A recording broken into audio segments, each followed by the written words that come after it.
O Informativo Notícias continua com o Papo de Boleiro, Diogo Botti e Márcio Souza. Agora é com vocês.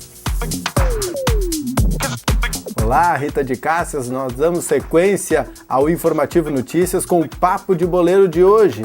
E os destaques são os seguintes: Leandro Voaden pode estar na final da Libertadores. A boa atuação do árbitro tem agradado a Conmebol.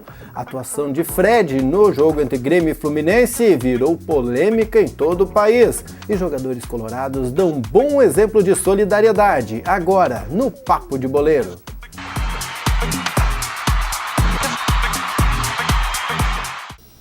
Diogo Botti, o Vale do Taquari pode estar na final da Libertadores da América. Nenhum time brasileiro estará lá, mas pode ter um brasileiro dentro de campo. Pois é, se o Brasil não conseguiu no campo, né, com Grêmio, Fluminense, Atlético, talvez Leandro Voaden seja o representante brasileiro nas finais da Libertadores da América.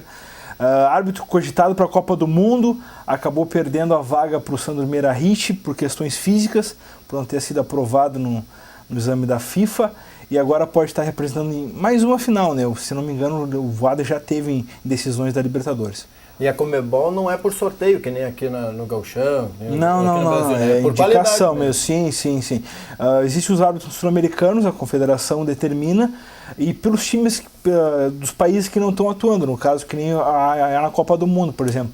Se há grandes seleções chegando às finais, como quartas e semifinais, provavelmente vai ter árbitros ali da Tailândia, Austrália, né? Então é assim que funciona. E hoje, como o Brasil não tem mais representante na competição, é bem provável que o Leandro Voaden seja um dos cotados para apitar as finais. É isso aí, tomara que vá. Falando em Copa do Mundo, a Alma Celeste está hoje no Jornal Informativo, na nossa série das seleções da Copa. Uruguai, quarta colocada em 2010, do Luizito Soares, do Cavani, do Forlan, do Lugano. Uma baita seleção que houve pouca renovação de lá para cá, né? Forlan já não tem mais o poder de decisão que ele tinha antes, teve passagem meio apagada pelo Inter aí nos últimos 2 anos. E é uma seleção de respeito. Luiz Soares vivendo seu melhor momento no futebol inglês, atacante do Liverpool. Cavani também muito bem no PSG, ao lado do Ibrahimovic, forma dupla de ataque. É uma seleção forte aí, apesar de estar no grupo da morte, né? Ao lado de Inglaterra, Itália, vai ser complicado aí para o Uruguai que se conseguir essa vaga. Repetir o Maracanã vai ser um espetáculo. Vai ser um espetáculo. Né? Não, Marcelo, não. Você vai dizer que vai ser difícil, mas ainda foi um espetáculo. Não. O Uruguai é uma seleção. Eu acho que essa primeira fase vai ser o ponto forte da seleção. Se ela conseguir passar de fase, eu acho que vem como uma das favoritas aí, pelo menos a umas quartas de finais, semifinal. Bom, tá no informativo de hoje. O Uruguai vai jogar contra a Costa Rica lá no Castelão, no Ceará. Depois contra a Inglaterra na Arena Corinthians, né? Aquela droga, né?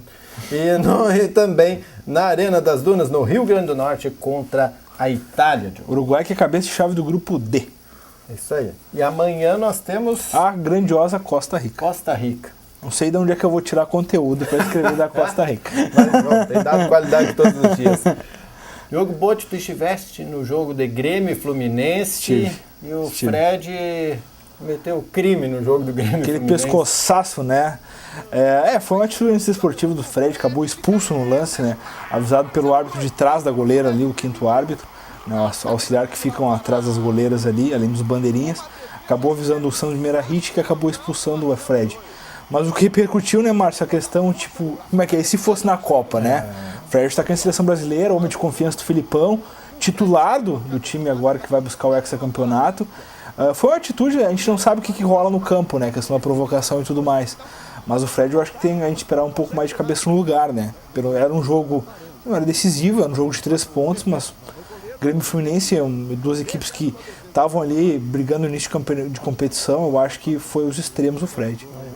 Bem por isso, né? Início de competição, quer dizer, não é uma coisa, não é um mata-mata. Não é as ganhas ainda, né? A gente sabe que o campeonato vai até dezembro, né? Vai ter intervalo da Copa agora, sabe? Por exemplo, o Fred não joga mais pro Fluminense, né? Já está suspenso do jogo de quarta-feira agora e depois já se representa para a seleção, o Fred só depois da Copa pro Fluminense. Se não for negociado, né? Existe aí a sondagem de times europeus, talvez o centroavante de seleção nem volte pro time carioca.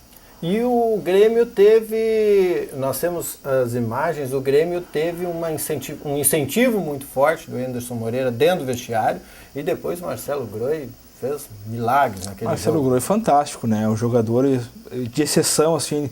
Ele segurou o time do Fluminense, principalmente no primeiro tempo, onde o Fluminense era todo ataque, tomava a iniciativa da partida. E uma cabeçada do Fred ali, até tem a defesa do Gordon Banks, né? Que a gente também conseguiu o vídeo aí. É monstruosa a defesa do Marcelo Groi, assim. Um dos grandes goleiros do Brasil, né? A gente sabe que a questão de nome talvez não tenha levado ele mais longe hoje, por exemplo, de seleção, uma coisa assim. Mas é um dos grandes nomes a ser observado aí no futuro para a seleção brasileira. Vamos dar uma olhada nas imagens da TV Grêmio, desde o vestiário, passando pelas defesas do Marcelo Groi e também o gol do Rodriguinho. Já na sequência, essa defesa que marcou a história do futebol mundial. Essa cabeçada do Pelé, né? É isso aí. Fantástico. No Internacional, Diogo Botti, uma ação de solidariedade dos jogadores que foram ao Instituto do Câncer Infantil. O Internacional demonstrou na tarde desta sexta-feira que, além de ser líder do Campeonato Brasileiro, também é destaque em solidariedade. 4 jogadores do clube visitaram o Instituto do Câncer Infantil em Porto Alegre. Aliás, não só visitaram, mas também fizeram a alegria de diversas crianças ao distribuir presentes e brincar com a gurizada, que é exemplo de superação. Alisson, Jorge Henrique, Rafael Moura e Wellington Paulista percorreram quartos e salas do Instituto ao longo da tarde. Além disso, distribuíram dezenas de revistas para pintar, livros de histórias infantis, brinquedos e brindes do Inter. Também jogaram Fla-Flu e realizaram diversas brincadeiras, arrecadando sorrisos dos meninos e meninas do Instituto do Câncer Infantil.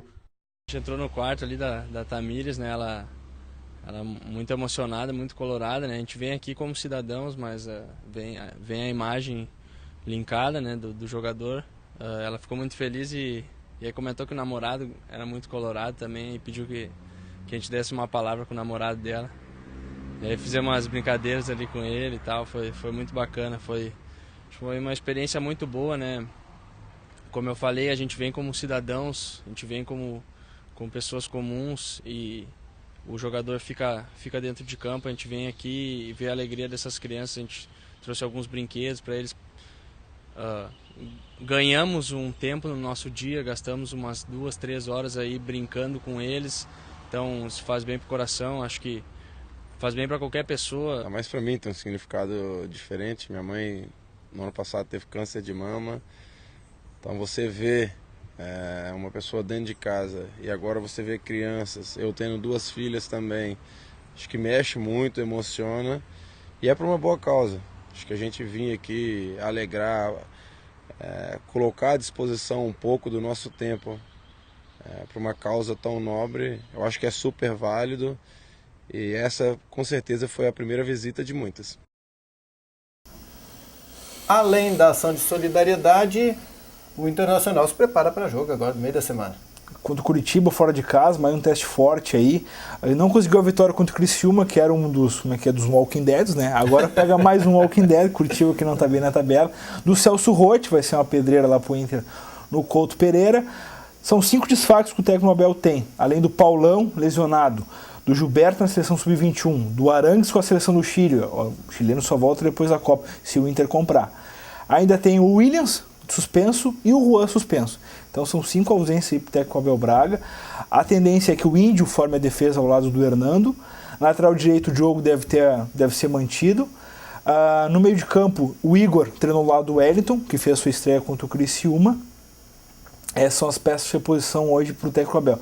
É um jogo complicado, eu acho que o Inter vai ter que buscar aí algo a mais. Apesar que o D'Alessandro não treinou, não participou do treino da manhã, deve estar escalado. Ganhando, o Internacional continua na liderança, está isolado hoje, ninguém alcança o Colorado. Continua com 1 ponto na liderança à frente de um grupo de 4 times com 10. O Inter tem 11. É isso aí. Esse é assunto para amanhã aqui no Informativo Notícias e no Papo de Boleiro. Nós voltamos amanhã às 6 horas da tarde com a Rita de Cássia. Tchau!